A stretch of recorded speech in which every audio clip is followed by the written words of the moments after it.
Hello,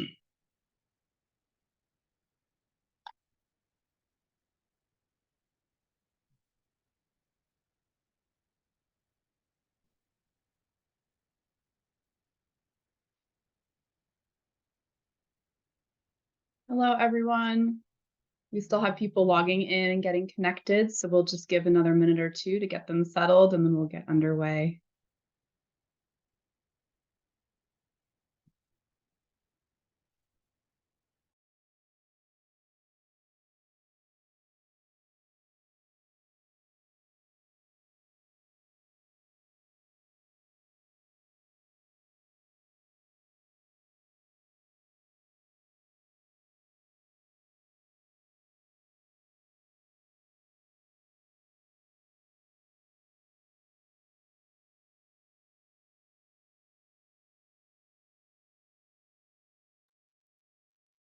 All right, welcome everyone. Thank you so much for joining the Link Center for this shared learning group. Today we are focused on the topic of supports for trauma. I'm going to go over a few housekeeping items while we get started today. We do have live captioning and ASL interpreters present today. The session will be recorded, and the recording and the transcript will be shared with all attendees. The PowerPoint and any documents we review today will also be shared with everyone via email. We welcome you to revisit the content yourself and share it with your colleagues. Attendees cannot see the names of other attendees, and all attendees are muted. Please use the chat function in Zoom to communicate with other attendees and hosts throughout the webinar. You can use the chat by clicking on chat at the bottom of your screen. Please be aware that your name will appear in the chat if you make a comment, and you can change your display name by clicking the three little dots next to your name and selecting rename. We will have representatives from the Link Center watching the chat and responding throughout the session today. If you'd like to submit a question or a comment privately to the host or the panelists, you can do that by clicking on the Q&A function at the bottom of your screen. Following this webinar, you will receive an email with all of the material we reviewed today, the recording and the transcript, as well as an evaluation that we ask that you please complete in response to today's shared learning group. At this time, I am going to hand the floor over to Dr. Stacy Nonamaker, who's going to start today's presentation. Stacy, it is all yours. Thanks so much, Stephanie. Hello, good afternoon, everyone. Or afternoon here in Pennsylvania. Not sure in your part of the world, but thank you so much for joining us. We're really excited to have you all here for our second series of shared learning groups. And by way of an introduction, my name is Stacy Nonamaker. I am with the National Association of State Directors of Developmental Disability Services, NASDS. I am sitting in front of a white background. I am a middle-aged white woman. I have glasses on, a gray sweater with a pink shirt underneath. So as Stephanie said, today we're going to be talking about supports for trauma as part of the work that we're doing through the Link Center, which is a grant effort funded by the Administration for Community Living. And we only have an hour and a half together, and so we don't have time to do a deep dive into the topic, but we're really looking forward to starting the conversation about how to get you the tools, information, and resources related to trauma as we seek to bridge the IDD, intellectual developmental disability, brain injury, other communication differences, and mental health systems. We identify that this topic may be triggering for some, so please take care of you, and please let us know in the chat if there's anything we can do to change the words that we use, especially as we're meeting today. We are constantly growing and learning with our efforts through the Link Center, and we know that even the word trigger may be triggering for some. So we invite you all to share and react in the chat, and welcome all sorts of participation, understanding that some of you may desire to actively engage, and some may desire to just listen and witness. And we welcome all of that in this community and our time together.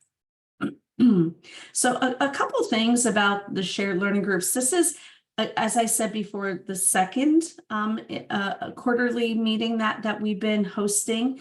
We hosted some meetings in October, and we host 4 meetings per quarter, one for direct support professionals, one for clinical professionals, and we hosted those yesterday, one for people with lived experience, and for families of people with lived experience. The information in all 4 of these presentations essentially is the same, and we have tailored it a bit for the audience, particularly changing discussion questions for each of the group, making the content really relevant for you. This presentation and the content that you're going to be seeing today is a collaboration among the Link Center partners, and that includes people with lived experience, researchers, and people who work on policy issues. I can't wait for you to meet some of our partners and colleagues in this work. As Stephanie said, and it bears repeating, we are recording and transcribing the meeting, and we'll share the recording and the transcription and any other materials we show you today after the meeting, and we highly encourage you in your own communities to share all of this information. We really wanted to get out far and wide. So now I have the honor to turn the mic over to Perry Spencer, a mentally ill autistic self-advocate, AAC user, and a member of the Link Center Steering Committee. They are a graduate of Tabor College Project Search, a program focusing on teaching valuable employment skills to people with intellectual developmental disabilities and other disabilities. Perry worked as a direct support professional, and they are currently searching for a new work opportunity that would even further enhance their skill set and allow them to grow as an advocate. So Perry, thanks so much for joining us. I'll turn the mic over to you. I am a white person with short light brown hair. I'm wearing an orange long sleeve shirt. My pronouns are he, him. We are going to talk about trauma. Trauma is when bad things happen to us or we see bad things happening to someone else. We may feel scared, hurt, or upset when bad things happen to us. This is okay. We may also feel scared, hurt, or upset when we are reminded of bad things happening. This is also okay. Discussions of trauma are difficult, and it is okay if you need to take a break. I want to talk about the inherent trauma that can come from having an intellectual or developmental disability, or IDD and for short, and mental illness. Existing as someone with an IDD and mental illness comes with trauma that is not often talked about. Some people don't know that these experiences are traumatic. Ahead, there will be talk of unmet needs and discrimination towards people with IDD and mental illness. Be gentle with yourself. The first thing that is traumatic is not being able to say what you want or need. This happens most to people who are non-speaking, but can affect everyone with IDD and mental illness. It is very difficult and leads to not getting your needs met, frustration, and meltdowns. Another thing that is traumatic is a lack of choices and autonomy, which is the freedom to make choices about your own life. It is very scary to not have control over basic things like what you want to eat for dinner and major things like where you want to live. It makes a person feel very out of control and scared. Everyone should be able to make decisions about their life, including people with IDD and mental illness.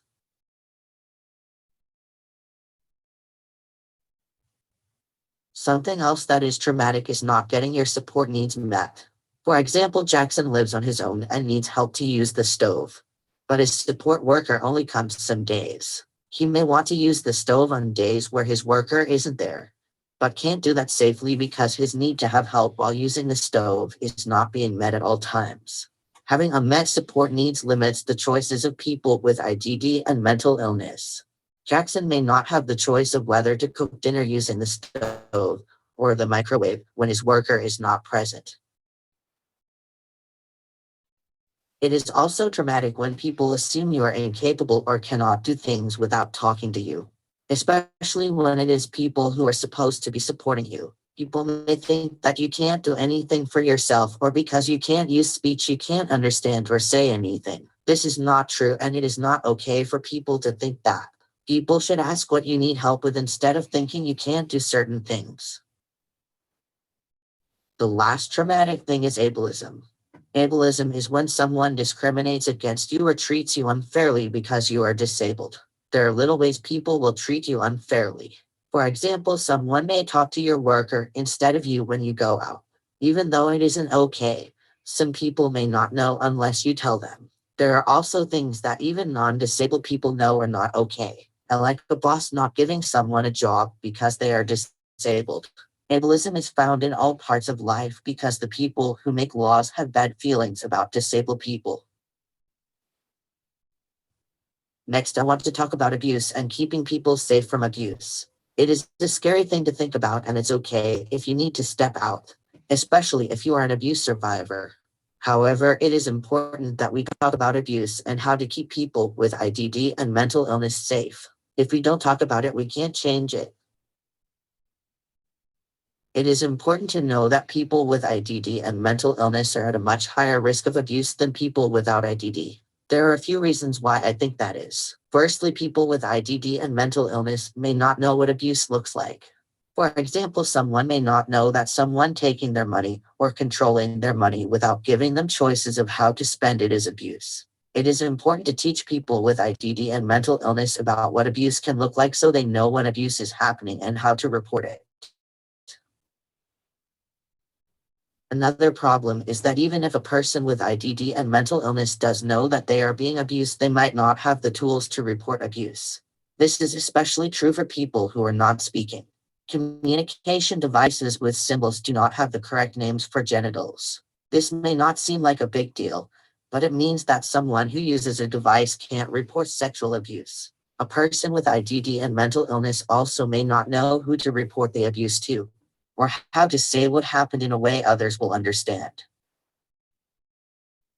People with IDD and mental illness are often denied sex education. This makes reporting abuse more difficult. Someone might not even know that sexual abuse is happening without information about sex that the person can understand.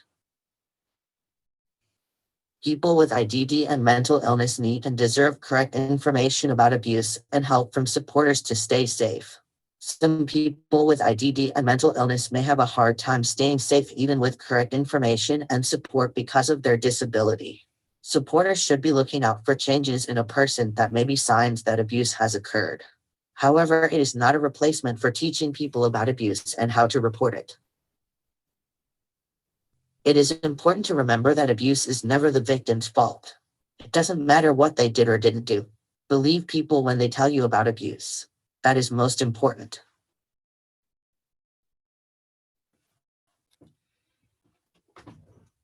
The difference between crisis and trauma. When a tree stands against the storm, it's during the resistance to the storm that the tree is in crisis. After the storm, bent and soaked in rain, branches snapped and completely torn away, now the tree knows trauma.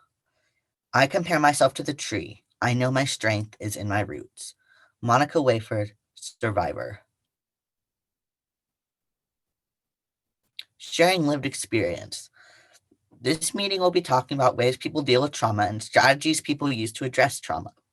Take care of yourself and allow silence to be a safe space and feel empowered to do what's necessary for your comfort and care. We celebrate our individuality, our diverse culture, and our singularity while we celebrate the discoveries realized in our collective humanity. We know that we are each unique with our own unique experiences in the world. We empathize with experienced traumas that hinder our resilience. Some people have experienced trauma that makes it hard to recover and move forward. We listen with open minds and compassion, without judgment or blame.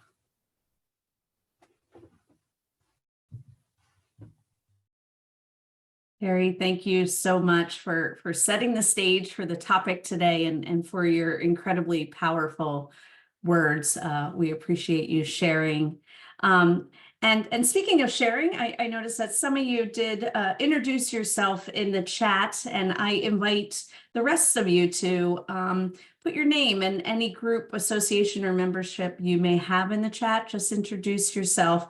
We're really looking to embrace the concept of shared in these shared learning groups. So by way of an agenda today, we're going to just take a couple minutes to talk about the Link Center. Some of you may be more familiar with the grant and the work of the Link Center than others. So we'll just talk a little bit about what we're doing and what we've been up to. And then we're really going to spend a lot of our time talking about supports for trauma. And why are we talking about supports for trauma? We're going to share some resources and really want to put out there that there are many resources out there around trauma-informed care, trauma-informed approaches. Mostly those resources are in the mental health field. We have some in the developmental disability field. And really what we've been learning about is that trauma-informed care and approaches is not diagnosis specific, right? And we'll talk about the fact that trauma does not discriminate in just a moment, but that there really are universal practices to trauma-informed care and approaches for all of us. So we acknowledge that there is a lack or a dearth of resources related specifically to trauma and people with intellectual developmental disabilities, brain injury, other communication differences, and mental health conditions. And we are, part of the work that we're doing at the Link Center is working with others, experts and people who have been thinking about how do we better support people with co-occurring conditions to fill that void or gap. So in the meantime, today, what we're looking to do is to just share some things that we've been finding that we really want to expose you to if you haven't been exposed to it yet. And then we're going to end our time together today with a group exercise, hopefully putting out there a relevant challenge to you all that's related to trauma and your role, and talking through solutions and ways that we can get multiple perspectives into supporting somebody who may have experienced trauma. So I'm going to say this now, we're going to say it again later, but we really open up the invitation to you all with lived experience and in your role in supporting someone with trauma, asking that you share any of your go-to resources, whether it's trainings, websites, any sort of information or places that you go to get information about supports for trauma. Again, we're looking to you as a community that's out there, that's as a supporter, to really share what you tap into, because at the Link Center, we really want to elevate those things and also identify, where are those gaps or those voids that we could potentially be filling. So as I mentioned, I'm going to talk a little bit about the Link Center. I mentioned in the introduction that the Link Center is a grant, a 5-year grant. We're about 1.5 years into our time, and it is funded through the Administration for Community Living. And what we're really looking to do in really a global way is how can we better support individuals with IDD, brain injury, other communication differences, and mental health conditions. So those folks with co-occurring conditions. And, that's a big undertaking, right? There's lots of work that we can be doing, and that's why we have all of these partner organizations doing it with us. Our lead partners, NASDS is the organization I'm affiliated with. The second lead partner is NAD, the National Association of Dual Diagnosis. And our third, you'll hear from some of my colleagues today from NASHBD, the National Association of State Mental Health Program Directors. In addition to those 3 lead partners, we're really putting an eye on diversity, equity, and inclusion. And we have some partners that are really helping us do that. You'll hear from one of our partners today from Green Mountain Self Advocates. We have Autistic Self-Advocacy Network involved, the National Association of State Head Injury Administrators, and Communication First. And then finally, we're really wanting to put a keen eye on what we're putting out there, what we said that we would accomplish with the grant, and are we meeting the needs of the community that really is also trying to find better ways to support people with co-occurring conditions. So to help us do that, we have the National Center for START Services, Sonoran Center of Excellence, and then the Ohio State University Nisanger Center. So we're very grateful to be doing this work alongside all of these really wonderful people with lots of expertise and experience. And really we have 3 goals of the Link Center, really broad goals. And the first one is looking at systems change. And, you know, when we talk about folks with co-occurring conditions, these are often people who have needs that span or cross multiple systems, whether it's the developmental disability system, mental health system, the medical system. And oftentimes, in my experience, as a clinical practitioner, oftentimes it's that system barrier to getting someone's needs met in a very holistic, person-centered way. So one of our goals at the Link Center is to incite systems change and improve policies, system design, and service coordination for people. And we're doing some of that work through our partnerships with federal partners like CMS, ACL, the Administration for Community Living as well.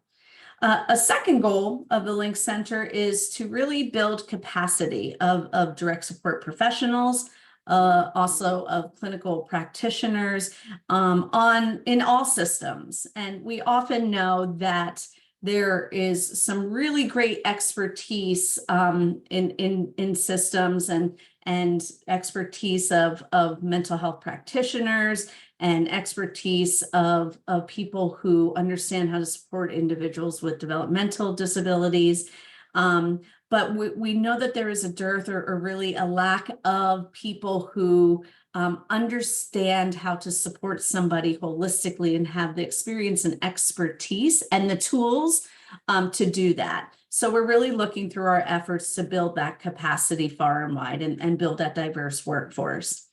And lastly, through that systems change, through building the capacity, we're really hoping that we can improve access, get people the services and supports that they need, because there is a workforce that can meet their needs, because the system is able to provide services and supports to meet their needs in a person-centered, culturally and linguistically appropriate way. So how are we going to do that? Well, we have a few activities that's part of the grant. I've already said we're really putting an eye on that diversity, equity, and inclusion, as well as continuous quality improvement and really understanding, are we hitting the mark? So one of the ways that we're going to do that, and I know Stephanie already mentioned that, bears repeating, but we're going to have an evaluation at the end of today's meeting to let us know what was your experience with this shared learning group. And we're going to be doing that throughout all of our activities through the Link Center, again, to ensure that we are meeting the needs of the communities, of supporters, of individuals who have co-occurring conditions. We are also very, very lucky to have a steering committee comprised solely of people with lived experience who really guide this work. And you've already met Perry, and really participate and engage with us in understanding the needs of people, also understanding everything from language to what are people's experience in this world and how can the Link Center make a difference and meet the goals that we've set out to do.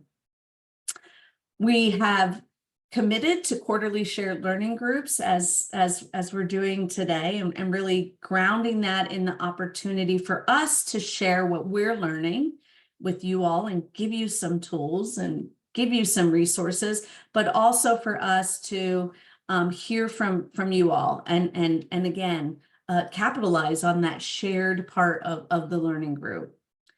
And we're also, tapping into people who are out there who are also thinking about how do we better support people with co-occurring conditions, and people who are doing research, people who are building good models and services for people with co-occurring conditions. So we're constantly pulling in and talking to expert contributors as we're learning about the needs, what's needed out there. And then finally, we are taking a look at what is out there in terms of resources, and elevating that. And also, as I mentioned earlier, identifying where the gaps are and where the needs are, and how we could work with these expert contributors, our steering committee, our partners, to fill those gaps or those voids. And then really have that inform our national repository or hub website, soon to be live and up and running for you all to access. But really having a national repository for information, for training, for resources for people to access over time. Again, looking to bridge systems to better support people with co-occurring. And since we're opportunists and we have you all here together to that end, we really like to take a second and ask you, as we develop resources and material and share information, we're curious, how do you like to get your information? And we know that this looks different, and we're asking all the audiences that we're targeting with these shared learning groups. So if you just take a second and answer the question, that would be great.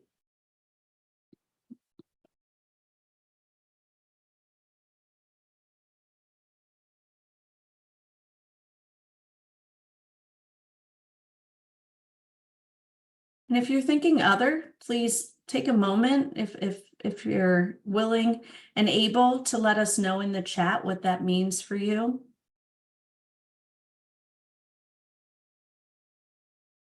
Okay, great. Thank you so much for taking the time. And that's really good information for us to understand how people really want to receive the information that we're developing and we're putting out there.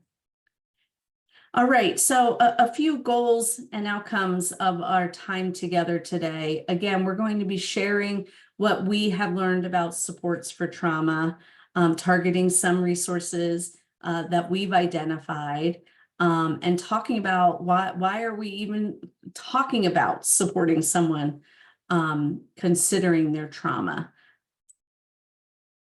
And then we're also looking for your input. So again, in the chat, please, if there's a place that you go to, if you have information or you have thoughts around what the needs are, or what we should be targeting and thinking about related to supports for trauma, please use the chat, engage in there. We really love to hear from you. And there will be an opportunity at the end to, through the group exercise, help us come up with solutions and really hear from you all based upon your experiences, how you would react to a challenge that we pose to you related to someone who's experienced trauma.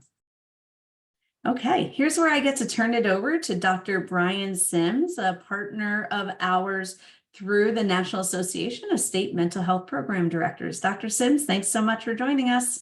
Well, thank you, Stacy, and thanks to the Link Center for this wonderful opportunity. I first want to embrace the discussion that Perry had placed in the beginning and how stimulating and really informative it is, and kind of putting the framework on what we're going to be talking about today. So I'm Brian Sims. I'm a psychiatrist by trade. I am currently one of the senior medical advisors for the National Association of State Mental Health Program Directors. And I'm thrilled to be a part of this discussion where we can do some form of overview about trauma and to help people to really grasp the connections here that are necessary and helpful. To describe me, my pronouns are he, him, his. I am an older Black man with glasses, gray-black hair. I currently have a gray sweater shirt on, and my background is white. So as we are looking at trauma in particular, why are we talking about supports for trauma? We're really talking about it because I think everyone in the audience can connect to the fact that trauma-informed elements are necessary, in part because of the pervasiveness of trauma throughout all of our measures and with everyone that we work with.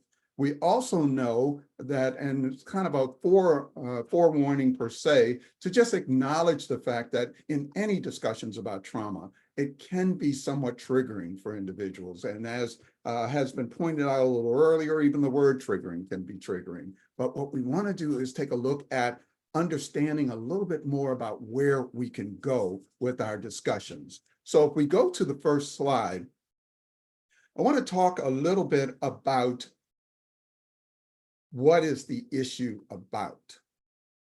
So can we go to the first slide, please?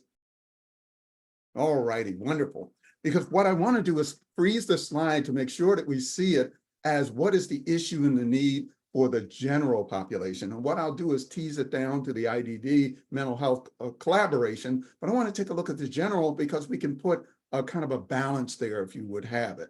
But to understand trauma, for many of us, we know about trauma-informed care, we know a little bit about trauma, but what is it that we're really working with? And SAMHSA a number of years ago had convened a panel of a diverse group of individuals to try to come up with a definition that they felt was excellent in terms of addressing what trauma is all about. And what they came up was a definition that began with the word individual. Because if there's anything that we do understand about trauma, is that it's extremely individualized. We know that it can happen to people of all ages, all genders, the races, all ethnicities, and sexual orientation. So when we look at all of that together, it says that no one is immune to potentially trauma issues involved in their life. So it says individual trauma, which can result from an event, meaning a singular event, can sometimes be traumatizing for others. For others, it may involve a several or a series of events or a set of circumstances. But it's what happens next in the definition is that it is experienced by the individual as potentially harmful or physically harmful to them. And that's the piece that we want to kind of freeze, because we do understand that one person's experience may be wholly different from the other person's experience. They both may have exactly the same experience, but one may view it in a traumatic sense and the other may not. So this is how we take to look at how we work with trauma in general. So we also understand in the definition that it can have long-lasting adverse effects. And these adverse effects can go on that individual's functioning and mental, physical, social, emotional, and as well spiritual well-being. We don't want to ever leave out the understanding of the power of spirituality in any of our dealings with any of the people that we work with. Next slide, please. When we also look in the general population, if we tease it into gender, we find that women are twice as likely to develop post-traumatic stress disorder than men. We also know that women report higher rates of sexual assault or child sex abuse.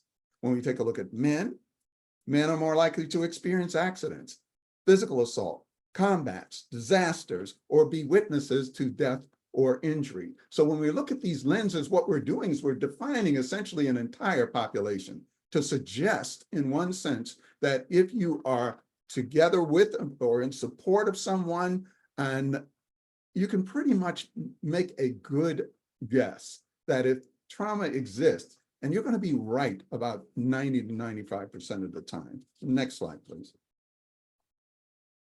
When we tease it out into our BIPOC population, and BIPOC is Black, Indigenous, people of color, we're taking a look now at how that particular populations begin to show trauma as well. In the Black population, Black folks are more likely to experience PTSD in their lifetimes. If we take it into minority youth, and not just Black youth, but all minority youth, they're more likely to experience trauma. including historical trauma. We'll speak more on historical trauma a little later. But immigration stressors, we don't think too much about that, but it is huge in terms of the trauma situations that are often existent in the age group. Natural and man-made disasters, discrimination, violence. We also know that minority youth are less likely to access mental and medical health care. So these are things that we factor into everyone that we work with. Next slide, please. We also know that Black and Latino young men experience violence, poverty, incarceration, lack of access to health care, marginalization, and low social status much more than other people. We also know that when we take a look at the types of trauma, we focus on historic and intergenerational trauma because there's trauma that has been passed down from older individuals to younger folks. We look at our indigenous populations into our tribal nations. We see American Indians and Alaskan Natives also experience increased risk of trauma, even to today. We look at our LGBTQ plus individuals. They're nearly 4 times more likely to experience violent assault than their cisgender or heterosexual counterparts. So we're looking at a lot of evidence to show us that trauma is extremely important to be addressed. So as we go into our populations, we go into it understanding that the prevalence of trauma is extremely high. So let's go to the next slide. Thank you. What is the issue right now when you talk about people with disability? What we're doing is we're taking all the data I just shared with you a few moments ago, and we're now taking a look at how it relates to the disabled population.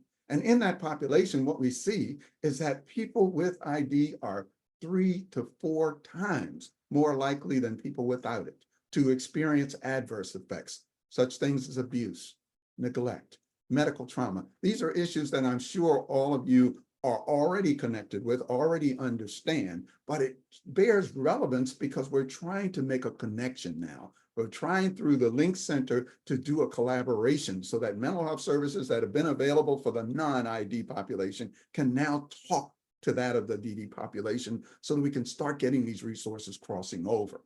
We also know within this population, 85 to 90% of them who get mental health support have a history of trauma.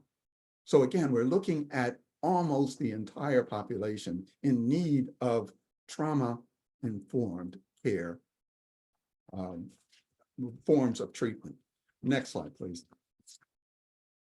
So one of the pathways to kind of getting there is to go with what SAMHSA, which is the Substance Abuse Mental Hygiene Services Administration, an organization that really governs the allocations of mental health services and provisions across the country.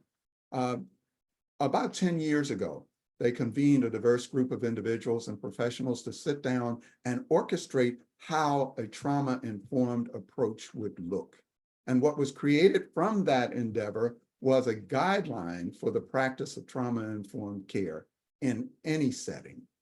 And it's a wonderful document that we'll really reference to. It's easy to get a hold of. But within that document, I just want to talk briefly about a couple of the bullet points that came out of it. And that was the establishment of 6 principles of a trauma-informed approach. And in these 6 principles, we're going to go back and forth because we want to take a look at what it means to the person that you are working with, but also what it means to us as persons working with them as to what we need to do to ensure that our approach is also in a trauma-informed fashion. So if we start with the first one, before we even go with talking about safety, what I want to do is ask a question. It's a question that really I don't want an immediate response to, but just keep it in the back of your mind in terms of every time we approach our loved ones or anyone who has a history of mental illness or DD or a combination thereof. And that is, do we as people who are working with them believe in their recovery, believe in their healing, believe that they can change, that things can improve? Because what you want to do is make sure that that image is what is going to be projected to whomever it is that you're working with. So if we start with the safety, next slide, please. We start with safety. It's about feeling physically and emotionally safe. And you've seen this, I'm sure, that if you're working with someone, what is very clear is that they don't feel safe. It's impossible to establish trust. It's impossible to get that connection because healing can't take place if people don't feel safe. So what we're doing is just kind of doing a balance. What can we do to kind of enhance that? How can you ensure that your loved one feels safe in their physical settings and with others around them? You know, do they have, for instance, and this is just one example of many things that could be utilized, but do they have a private place that they can go to? Some self-regulating techniques, some de-escalation techniques. And a myriad of these things are really important to really overview because they're readily available for those that would like to have them. What I'd also like for you to do when you have the time is link to these live experience videos because they can be very helpful because they're told from the perspective of receivers of service that can let you know what kinds of things worked with them to help them to calm, to help them to self-regulate. Let's move to the next slide, please. As we go to the next one, we're now talking about trustworthiness and transparency. And this is huge because it's about being open and honest. And the purpose of being open and honest is to try to establish trust. You want to be able to build trust. You want to be able to have that connection with that person so that they then see you as an advocate, as a partnering in the treatment. So how do you create that trusting relationship with your loved one? Well, one of the ways is to encourage them to talk. And you know, the interesting part is that we not only would like to see people get them to talk, but we also need to listen. That as we're talking to them, listen and give feedback as to how they respond so that you can understand what has happened to them and you know how to support them better. I spent a number of years working in corrections and I used to talk to the inmates about this piece and I would say, what happened to you rather than what's wrong with you or otherwise. And they would begin to start telling me the story about how they got arrested. But when I reframed it to actually ask them what happened to you, it's amazing the amount of not only information they were willing and able to share, but how it enhanced the trust that was established between us. Next slide, please. The third principle we'll talk about is about peer support. And peer support in this realm can be huge. Because if you are able to find individuals who have a mutual assimilation with that individual, you can find a lot of healing because that healing happens with relationships with people that they see as their equals. It's hard sometimes if we've not ourselves had the experience of the person that we're working with or talking to or trying to help. Having a peer that has had a similar situation or is involved currently in a similar situation can be a real healing process for them. So do they have, for instance, someone that they could talk to, someone that they could call about how they're feeling?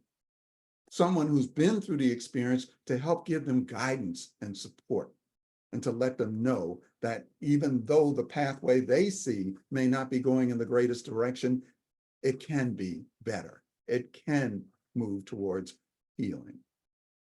So in this, again, you want to see that sometimes peer support can be tremendously helpful. Let's move to the next. Thank you. The next one regarding collaboration and mutuality is one we tell to families, we tell to peers, we tell to everyone that we can. It's about sharing power and decision-making. Because quite often what happens is we tend to go into what we think is wonderful treatment of the people that we love and that we're trying to help, but we do it in a very direct manner. It tends to be more instructive than co-op. So are we judgment-free? Do we go into our discussions with our loved ones in a non-judgmental fashion? Do you respect and try not to control them? to say you must do it this way? Or do you open the line for a more open discussion with them? So what we're saying is that one of the measures that you can do is regularly ask them what's important to them. So you can find out better ways to help them, better ways to support them, better ways to help them to start moving towards the goals that you'd like to have set. It's a partnering agreement. It's what it's saying is that you're not just going to blanketly do exactly what that individual is asking you to do or what they say, but that you're partnering and balancing things so that they feel that they have the ability to be heard. Let's go to the next slide, please. So we go to the next one. We are now in empowerment, voice, and choice. And this is kind of a buildup of what happens from the previous slide, that when you have collaboration and mutuality, you actually are giving this individual the message that says, I recognize that you have many strengths. I recognize that you have a voice. I recognize that you have things that can be incredibly helpful in our collaborative effort to help you to propel forward. And that's empowerment, folks, because once we give them that empowerment, okay, do you feel like sometimes your loved one has places where they make their own decisions? Okay? Do you see that? And when you see that, do you acknowledge that strength? Do you respect the choice? And this is kind of hard, but do you respect the choice even if you don't agree with it? And to respect it doesn't mean you have to go with it, but it says, I hear what you say. I understand it. And then you can bring in those things that may need to be reframed in order to help that person to do it in a manner that's going to be safe for us. Now, your loved one, in the example given, your loved one chose to stay in their apartment alone and doesn't go out for the holidays. And while you may not be a person that agrees with that, you support the decision and ask them what they need or want to do in order to celebrate. And that sometimes, it really is great that we see this example, because sometimes it pushes us to do things that are a little bit out of our box or our wheel or how comfortable we feel. But this is a great way to kind of open that again, that recognition on the part of your loved one that you care about how they feel, that you respect how they feel. Let's go to the next slide, please. And on this last slide, I always say this, but cultural, historical, and gender issues could be spoken about for 17 hours because it's such a critical piece of understanding. If the person you are working with, if your loved one or otherwise, if you have cultural aspects to your discussions, you're trying as best as you can to try to get past the potential stereotypes and biases that can often be related to certain cultures. Offering gender responsive services, but also talking in a framework of healing and cultural connection, and recognizing and addressing, here we go, the historical trauma and gender identity.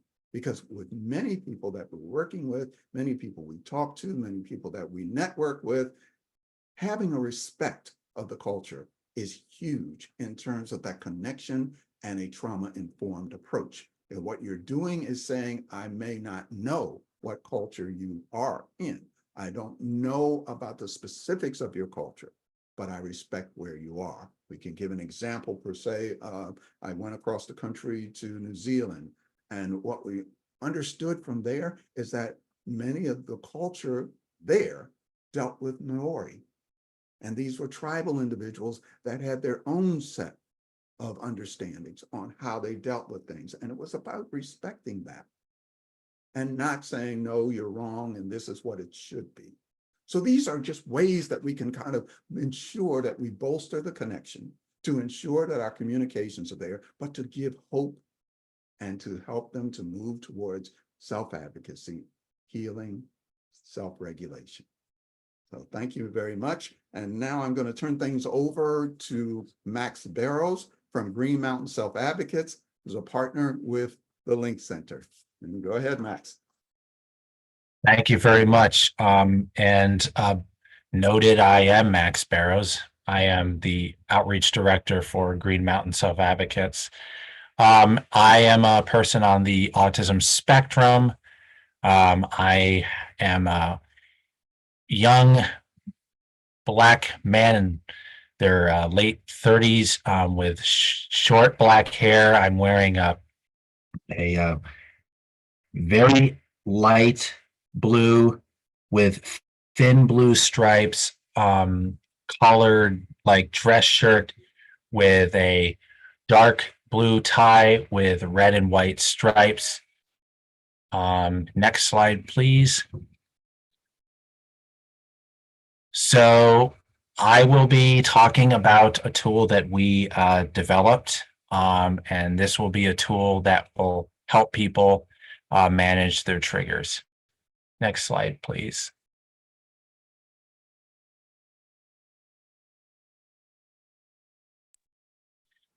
So here is a new tool for managing triggers. And when we use the word triggers, we mean things that make you remember something bad that happened to you. The tool is written in plain language, so it is easy for most people to use. So you may be wondering, what is this tool? It is a 2-page handout. It helps people to make a plan for what to do and say if they get upset when they remember something bad from the past. Triggers can, be people, places, smells, sounds, tastes, or things.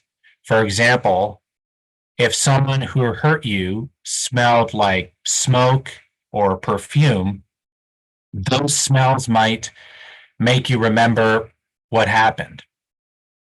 Triggers can make you feel really scared or anxious. Our minds and bodies might explode with feelings. When you remember bad things, you might feel sad, mad, or scared for a while. Our purpose of this tool is for a person to try to figure out what triggers them. When possible, a person can try to stay away from those things, but for sure, you may not be able to avoid all your triggers. And we have found that knowing your triggers can help you understand why you got upset. So, how do you use this tool? The tool begins by asking a person to identify their triggers. The question is, what are my triggers? This can be updated as a person gets better at figuring out, what reminds them of bad things from the past. Next, a person can make a list of what they can do to be okay when they get upset. These are strategies to use to feel better. For example, taking a long walk, sitting alone in a quiet space, listening to music, and, for me, talk to myself. I myself, for me, it can be calming to do an energy release, which is what I call it. And that is whenever there's energy that builds up in me from, a long, overwhelming day, I may take the time and space to kind of release it. I let my body kind of feel itself by how it responds to my thoughts. And I, just let it out. And it may look like, some of the repetitive behavioral patterns that can come with autism, such as, jumping, rocking, hand flapping. I'm only talking for myself and through my personal experience in that, but that's my definition of an energy release, my personal one. Helpful support. This includes what others can do to help me be okay. For example, for me, I want people to help me stay calm by being calm themselves. Also, for me, please do not ask me. Please do not ask me a lot of questions. And it helps to tell me I am safe. Not helpful support. In other words, what do others do that is not helpful? For example, please do not try to stop me from talking about the past. Do not ignore or judge my feelings. For me, I do not want someone to talk in a loud, demanding voice. Who should support me?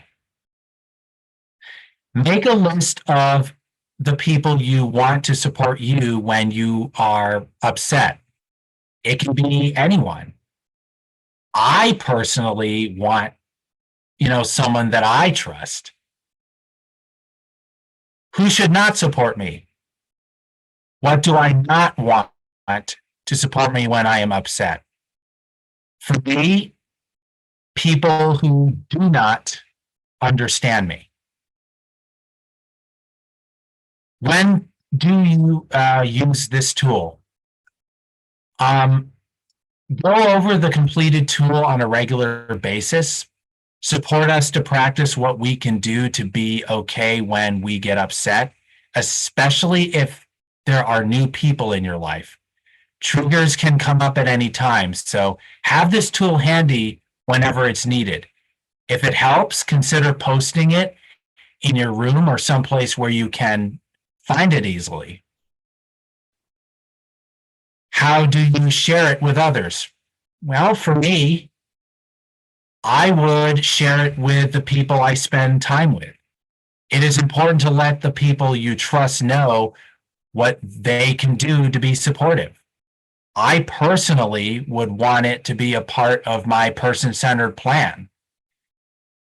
A copy of this can be kept in the home or in your pocket or on your cell phone. Checking in. This is something I am finally going to get into. I'm going to talk about checking in with other supporters. When it comes to checking in, it is not a time to give me lots of instructions or to school me in what you think I should do. It is a time for listening. Here are some neutral questions to ask me to keep the conversation going. How did that make you feel? What do you think? What's important to you? Do you need more information? What have you tried that works for you? What do you do that makes you feel okay? The goal is to create a welcoming space so we can say what is on our minds. Now, sometimes a person is seeking out your opinions. They want you to tell them what to do. It can be easy to tell me what to do, but it does not help us. You may need to help. You need to help us figure out what we think and what we want to do by asking questions or giving us information in a neutral way. For example, if someone wants ideas about calming down, you could say, and quote, well, you need to focus on what works for you. But some people try walking, some people try music, some people try deep breathing, end quote. The goal is to stay neutral and keep your opinions to yourself. Checking in is helpful for the person and their supporters. We get others to listen to us. We get emotional support.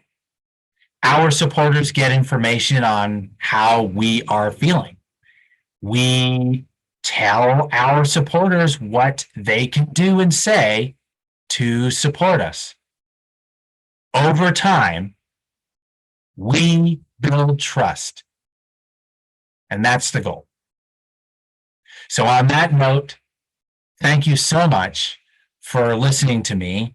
And now I will turn it over to Wendy to co-lead us through a group exercise. Great. Thank you, Max. Good afternoon or good morning, depending on where you are. My name is Wendy Morris. I'm a senior behavioral health advisor at NASHBID. I work with Dr. Sims at the National Association for State Mental Health Program Directors. I'm a white woman, an older white woman with gray hair pulled back in a bun. I have on a purple shirt with white polka dots and purple glasses, and I have a white background behind me. So great to be here today. We are going to have a group exercise.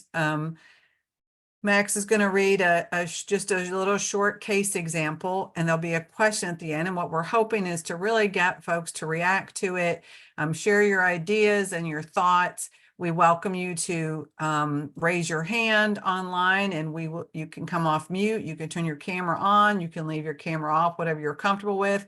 You can put things in the chat, so we'll monitor both and have you either share with us verbally or share with the chat kind of your thoughts. I know there's a couple things in Q&A, and we'll try to make time to get to those as well. But really, as Stacy said at the beginning, I invite you to engage at whatever level you are comfortable. So with that, Max, I'll turn it over to you to read our case example. All right. My son is 30 years old and has a brain injury that makes it difficult for him to concentrate and regulate his mood. He talks a lot about moving out of our family home into his own apartment like his older brother. I tend to encourage him to continue living with me and his father because I am fearful that someone will take advantage of him again. I know that we won't always be around to protect him, but I also fear that because he doesn't trust many people, he would just stay in his apartment by himself and withdraw. What should I do? And so please, if you have an answer, you can put it in chat and we will get it. We will read it if you put it in chat, but also feel free to, raise your hand online or on the raise hand icon on your screen on the bottom, and we will call on you, and, we can definitely make sure we get your answers. And I'll just add, there's not right and wrong answers. We're just looking to create some dialogue and hear from you all. So I got one in the chat, and this one says, sometimes the hardest thing to do is the right thing. He should be given a chance to live independently with supports in place if that is his goal.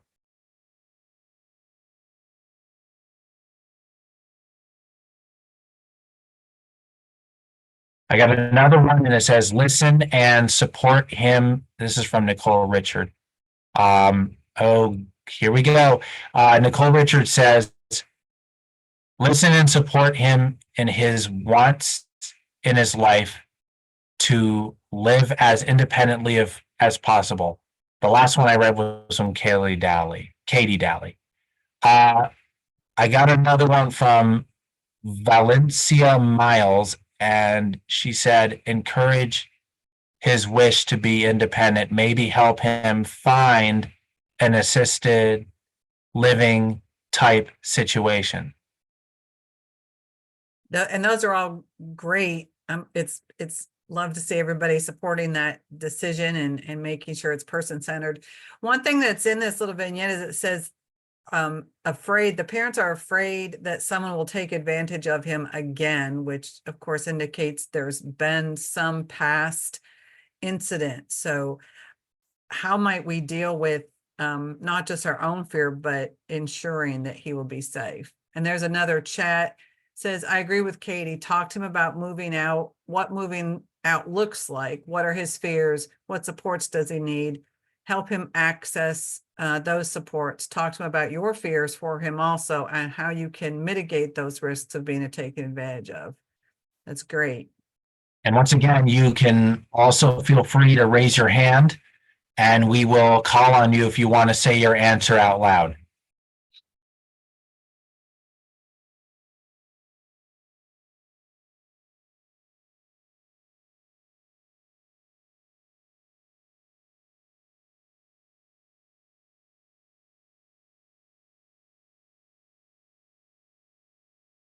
Don't you love how the thinking gears are on people's heads? Absolutely. I wonder if you might think about how you could use the tool that Max introduced to have some of these conversations about fears and what kind of supports he might need and so on and so forth. I got one from Carolyn Wheeler in the chat, an answer, and it's the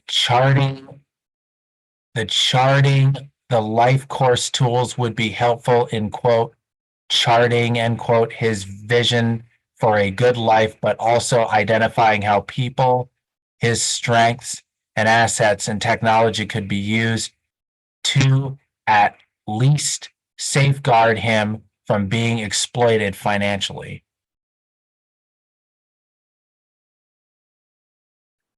And it looks like we have a couple things also in the Q&A from Mary Hurley, who unfortunately says she needs to leave the meeting now, but she had made a few points. I think some have since been deleted, but she had put in some really hopes that the Link Center is going to be sure that we're including information for individuals that have minimal or no language and or cognitive deficits, so difficulty understanding. So I certainly agree that cohort, as she says, this cohort needs attention. I got another thing in chat here from Marilyn Rains. They said, access a supported community like in Durham with wraparound services to son and parents for safety and counseling. And Lucinda Hurt says in the chat, a local center for independent living might be able to help him and the parents in this process, local peer support groups and seeking teaching about.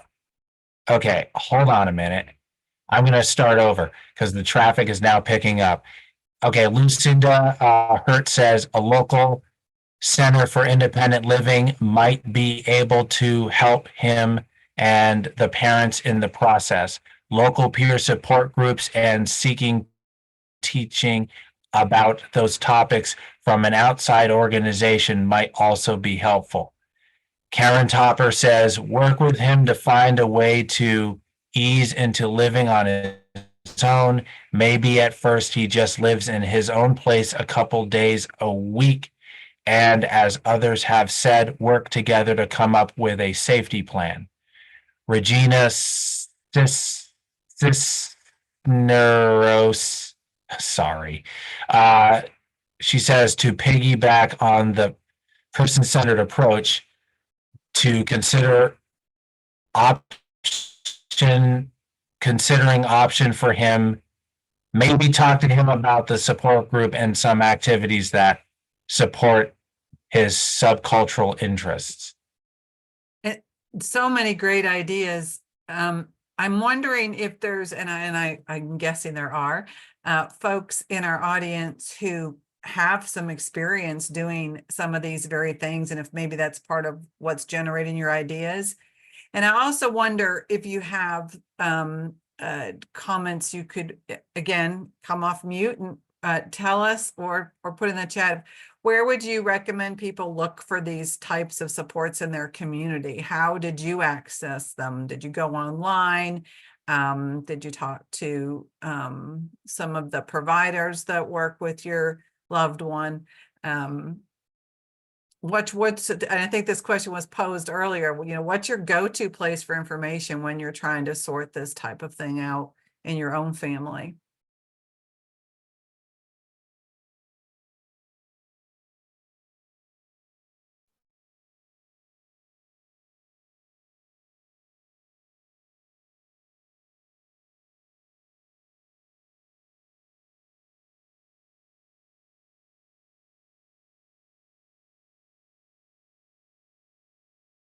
All right, so there's an added comment from Regina, and it says support groups and peer-to-peer support connections are available through local brain injury associations.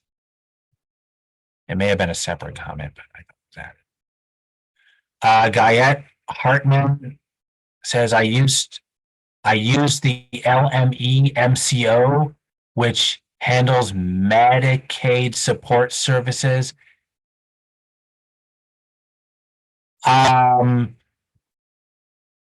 If can MCO and LME, if you don't mind putting in the chat what those stand for, and just as an accommodation, because I get alphabet soup abbreviations mixed up. No offense. I know MCO is Managed Care Organization, right? I don't know about LME. Licensed, License. I don't know. I'm not gonna.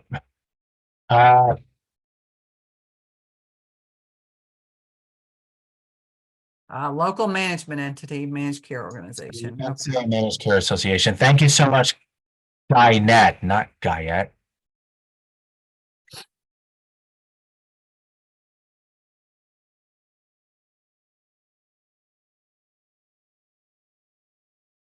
Guyette. You had it right, Max.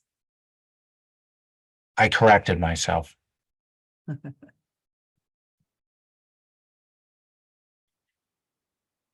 I am a Googler, but working in the, oh, this is from Lucinda Hurt. I'm a Googler, but working in the aging and disability networks. I am aware of many of the organizations we utilize. I also learned from my daughter's school and my sister, who is a special education teacher.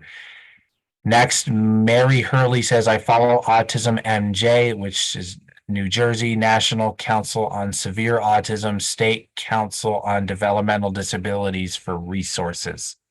Mm-hmm. And I did want to point out there, one of the comments you read a bit ago, I think by Regina, who mentioned peer-to-peer support, really goes along with some of the principles that Dr. Brian Sims talked about earlier. Another just question to the group, what about the family? What kind of supports might be available for the family? We've talked a lot about the individual, but this family is disclosing that she and the mother and father have some anxiety and fear, concern about their son, very conflicted about this decision. Where are some places, are they the same or different, where you get support for yourself?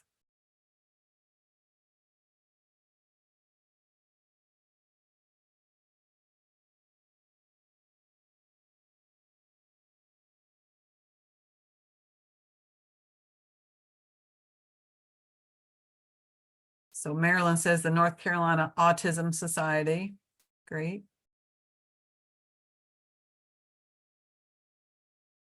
Karen Topper says, is there a family network nearby? Can you find other parents to talk to who have been through this challenge?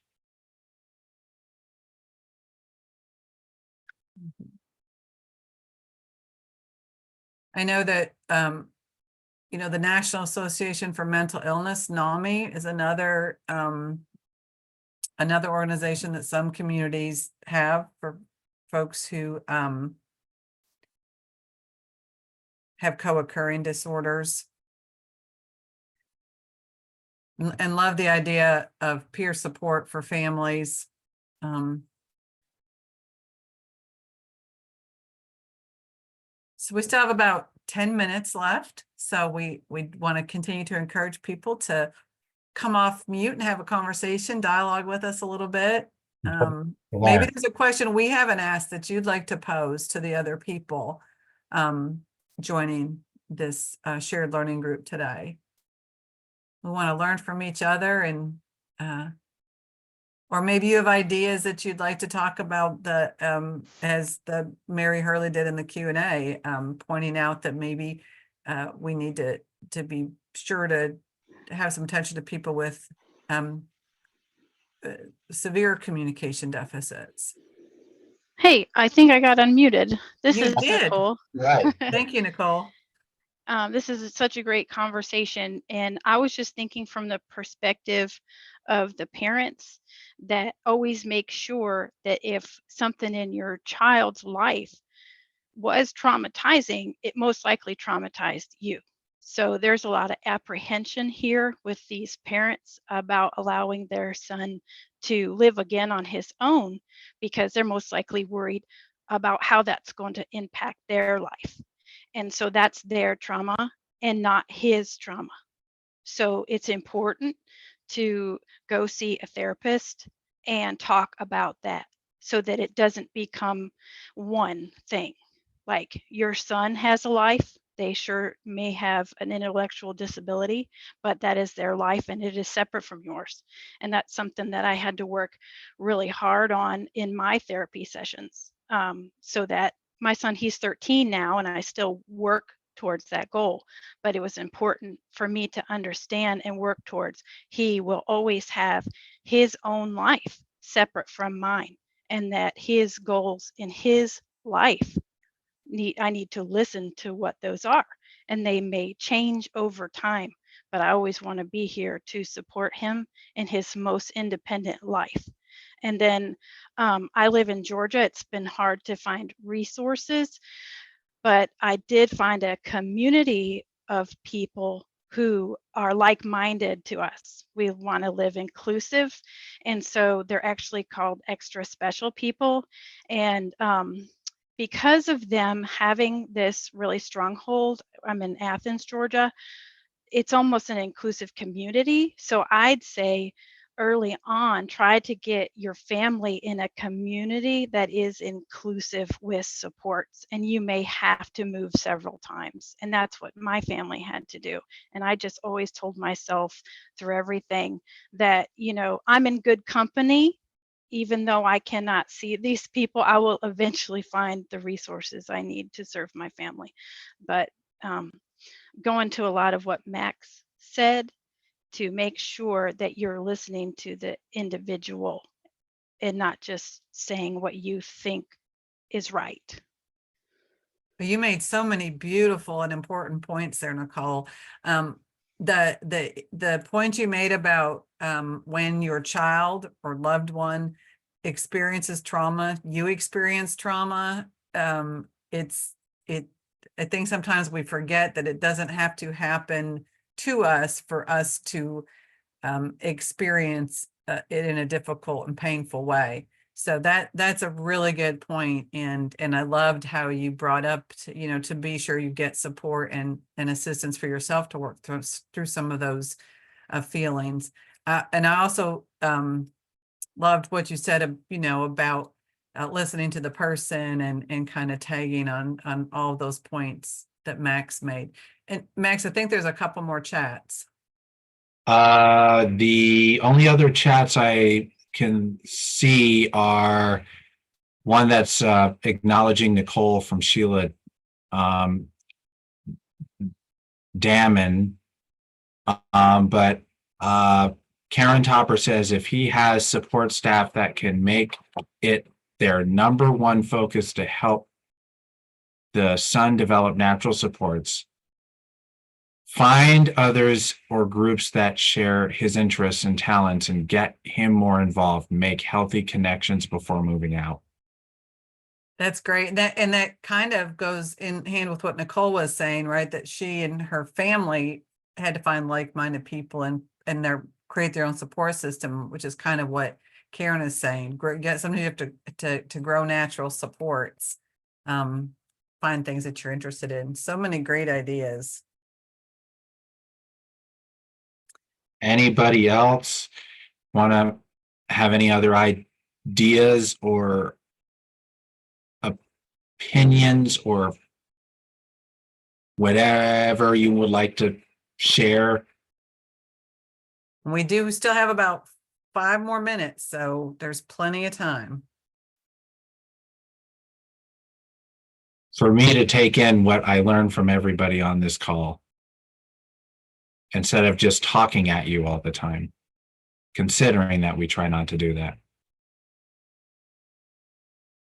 Wait, and because we are capturing everything, so that everything that's said today, whether it's chat or verbally, we're going to be able to, that will all inform the work of the Link Center, which to Stacy's point, we love that shared learning piece.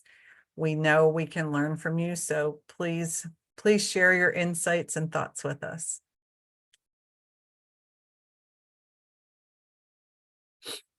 I know it's harder when it's a small group, so.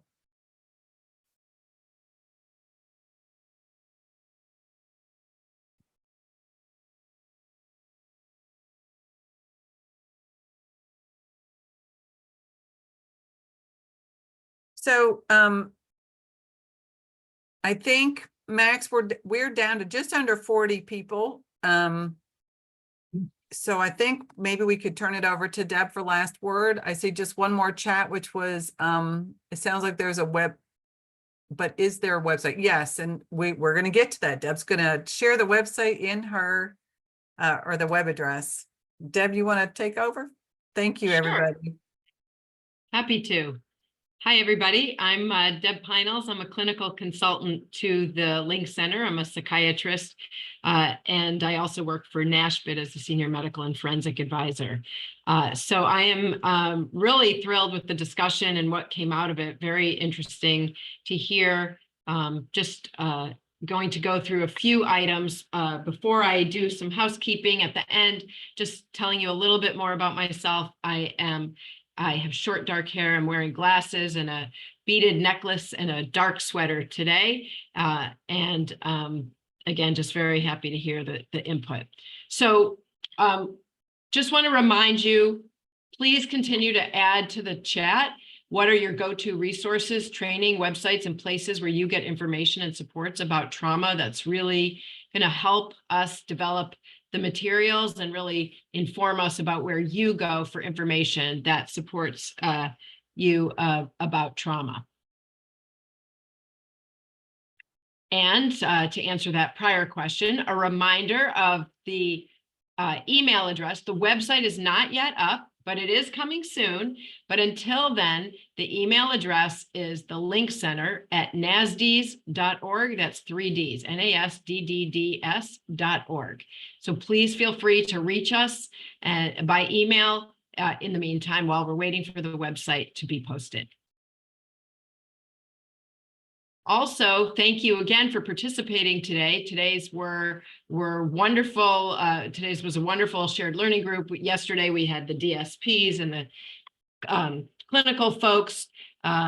Later today, we'll have another one of these with hearing the perspectives of individuals on supports for trauma. In October, we did a shared learning group on supporting someone in crisis. And stay tuned because we have more to come. In April, we will be doing shared learning groups on supporting someone through a transition.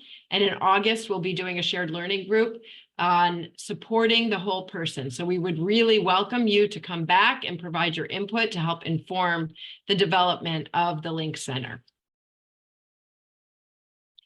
On the slide deck are some resources and references that were used that you might want to look up later. So we're providing those for you as well. And again, just want to acknowledge Perry and Max and all of the partners at the Link Center for contributing to the preparation of and content for this meeting. Thank you all for your participation. It's been fantastic. There is a QR code that will allow you to fill out a survey. There's also a link to that has been placed in the chat. So please, please, please fill out this survey. It will help us understand how we did with this shared learning group and help us improve future sessions. We can't do it without your input. So please take a moment to complete that. And thank you again very much for your participation. I think that's the last word that I have. So we can close out.